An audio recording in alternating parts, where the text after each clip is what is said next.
Let's just say the ratings aren't the same with Caitlin Clark and the Indiana Fever now eliminated. Game 1 of the Aces Liberty matchup on Sunday drew an average of 929,000 viewers. Was down nearly 50% from last Sunday's Fever Sun contest. By the way, not only was viewership down. The recent statistics from the semifinals have been released, and it is not looking good for the WNBA since Caitlin Clark's exit via BS fouls going against her. The players are crying because they think that fans are against them because they did not stay to watch their playoff games. Since Caitlin Clark's elimination, the WNBA has already seen a decline in viewership, and as the playoffs progress, things will only get worse. Want me to just say I told you so, or are you willing to say, Stephen A., you did tell us? Really? Caitlin Clark is the golden goose. What sort of sport allows its finest player to be treated so poorly? Don't let the Fevers play at home during the playoffs all season long. Then watch their sport deteriorate and lose fans with each game. Only in the NBA do teams make it to the championship game. And after each game, fewer spectators show up. Currently traveling to Europe, Caitlin is ostensibly taking a break, but she might be persuaded to join the EuroLeague in exchange for a sizable salary. Be a team overseas who would love to snatch Caitlin Clark away from us and give her a crazy offer. I mean, Ice Cube was about to give her $5 million to play in less than 10 games in the... Who could blame Caitlin?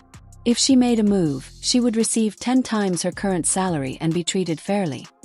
The WNBA would even deny her the chance to win unanimous Rookie of the Year. One voter must now be made public after inadvertently casting their ballot for Angel Reese. 1,000 points in the regular season. Why is that not the biggest story out at the moment? Exactly. Why are we talking about Caitlin Clark? Why exactly? Why when Asia was releasing a shoe were we talking about Caitlin? The WNBA is finally witnessing the Caitlin Clark effect in full swing, as ratings are dropping by the minute. Players think that fans only want to see Caitlin Clark, and they would be correct. A.A. Wilson was upset that fans thought her game was boring this year. In fact, it's the most times I've ever heard someone say that about my game. I'm like, okay, cool, whatever. But AA is obviously unhappy with the decline in viewers, even after winning MVP. AA hasn't had nearly the same impact on the WNBA as Caitlin Clark. 2023 season, the WNBA had grown by 40% viewership from 2022 to 2023. But with Caitlin Clark's arrival, it's grown by 400% viewership. What that means is if the WNBA were continue to grow at the rate it grew from 22 to 23, it would take until 2028 to do what Caitlin Clark did this. The impact of Caitlin Clark's withdrawal from the WNBA playoffs goes far beyond the league's raw viewership figures. It highlights a more serious problem with the audience's brittleness and how heavily it had become dependent on one player to maintain its newly discovered momentum. When the Indiana Fever lost to the Connecticut Sun and Caitlin Clark's rookie season ended, there was an immediate and startling drop in viewership, but more than that, it brought to light an uncomfortable reality about the WNBA. Without its biggest star, the league struggles to keep people watching. Caitlin Clark was the spark that brought attention to both her team and the league as a whole. You know, Angel Reese had that injury to me, and also coming off of Olympic break, Caitlin Clark separated herself. Yeah. She should have been unanimous. Now to celebrate her, one thing that people forget is as a rookie, she was the most blitzed player in the WNBA, and she still put up 19, 5, and 8 assists. Following Clark's elimination from the playoffs, viewership fell by more than half, indicating that a significant percentage of the league's audience was being drawn in by her presence. This cannot be disregarded or written off as an anomaly. The WNBA has mainly depended on Caitlin Clark's celebrity to attract fans, and the league has been blamed for its failure to hold on to that following in her absence.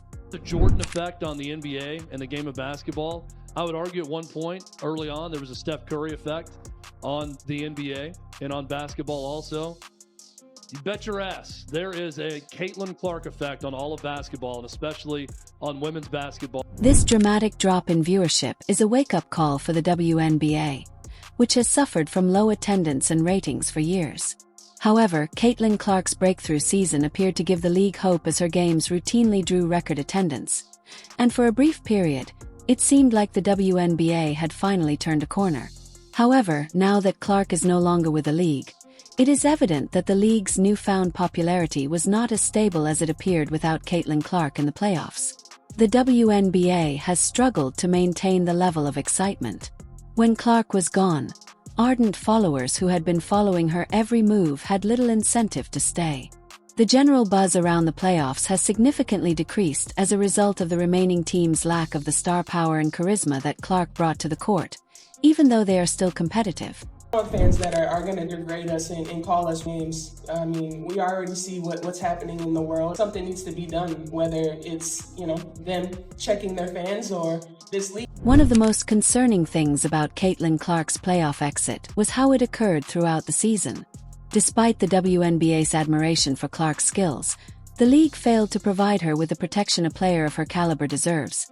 And Clark was frequently fouled and subjected to physical play that went mostly unpunished. This wasn't just a few missed calls. Rather, it was a pattern of rough play that eventually affected Clark's body and caused her team to lose. Been impacting the WNBA well before this year. This is not a new thing. Sure. This is, and in that way, I do think Caitlin's being used as a pawn.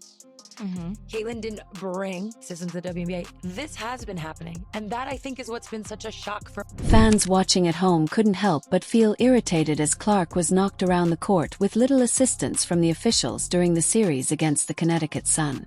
For example, Clark was fouled hard several times during the series, but the referees seemed hesitant to call the foul. It seemed as though the league didn't fully understand how important it was to protect its star player.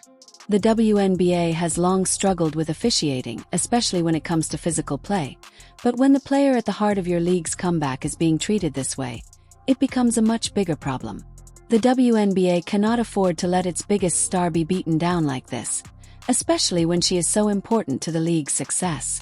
This failure to protect Clark is not just a one-off mistake. It's part of a larger problem within the WNBA. Very, very few people, but there are some out there who resent the fact that this young white girl came out there and did her thing. Rookie of the Year, 4th in the league for MVP voting, assist leader, one of the top leading scorers after the Olympic Games. She put on a show, validating all the attention she was receiving. Not only was Caitlin Clark's breakthrough season a personal victory, but it was also a huge chance for the WNBA to show off its potential to a larger audience. Her games were attracting fans from across the nation, many of whom had never attended a WNBA game before. This was an opportunity for the league to take advantage of the excitement surrounding Clark and create a loyal following, but the WNBA wasted that chance by not protecting her. Fans are aware of what happened. They witnessed how Clark was treated on the court, and many of them have expressed their frustration. Fans who believe that the WNBA let Clark down by permitting her to be fouled repeatedly without adequate officiating have begun posting comments on social media. Viewers for WNBA games that Caitlin Clark is not in is like 3 to 4 million. When she's in the game, when it's her game playing, it's like 17 million. Yeah. Well, I also look at the attendance in the arena. Yes. It's 8 to 10,000 everywhere else. Caitlin Clark, 17, 18. Yep. Due to this, there is a growing belief that the league is not doing enough to safeguard its stars, which may have long-term effects on fan loyalty. The WNBA is currently in a vulnerable situation. Caitlin Clark has already contributed more to the league in a single season than many players do in a whole career. But the league runs the risk of losing the very players who are advancing the sport if it does nothing to safeguard her and other players like her. This is about the league's future, not just about winning games. If you are rooting against Caitlin Clark because you like another team, there's very few of them. I'm excited even if it's that. I'm excited to see. As if fans weren't enough angry by Caitlin Clark's elimination from the playoffs, despite her record-breaking season and her indisputable impact on the development of the WNBA, another controversy quickly followed. Given the influence Clark had on the court and in terms of viewing, it was unexpected that she did not receive unanimous Rookie of the Year recognition. Despite Clark's outstanding efforts throughout the season, one voter chose to vote for a different player instead. Reese Angel. Second half really set the tone for me, for her to be, and should have been, the unanimous Rookie of the Year. And it wasn't just one triple-double, she had 2 on the season. And this is why we would love for the WNBA to make voting not anonymous. Because if you were the person that had that one vote, you should just be able to stand on it, and we should know. Many fans were incensed by this choice. How could anyone vote for anyone else but Caitlin Clark, who had single-handedly raised the WNBA's prominence and served as the catalyst for the league's surge in popularity. To make matters worse, it felt like a slap in the face to Clark and her supporters that she didn't win unanimous Rookie of the Year. The WNBA has chosen to keep the identity of the single voter who voted for Reese over Clark anonymous. Fans' displeasure has only increased as a result of this lack of openness, as many believe that Clark is not receiving the credit she merits from the league.